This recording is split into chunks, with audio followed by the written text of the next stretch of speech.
вдруг оказалось, что и абхазская скрипка — это абхерца, да, и русская балалайка иной раз где-то созвучны друг другу.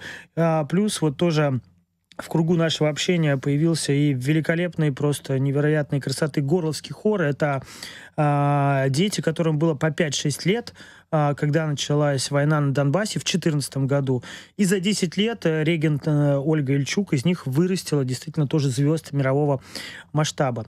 Все мы как-то вот вместе познакомились, свела нас, к сожалению, вот война, но подчеркну, что все начиналось именно с дружбы. И начали рождаться какие-то совместные треки, совместные композиции.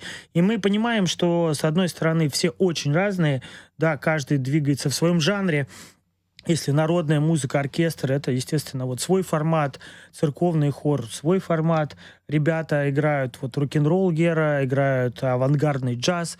Также к нам присоединяется Дима Ом, это молодой парнишка, там ему, там, может, еще 25 лет нету, тоже вырос на войне. И оркестр ведь тоже, и Денис Аруха, и Гудис Аруха, это дети военного поколения. Да. И общая боль и общий нерв, он действительно вот как бы понятен был каждому, созвучен каждому. И несмотря на то, что все очень разное, да, это как-то вместе и рядом звучало и звучит очень органично. И родилась идея вот сделать полноценные программы.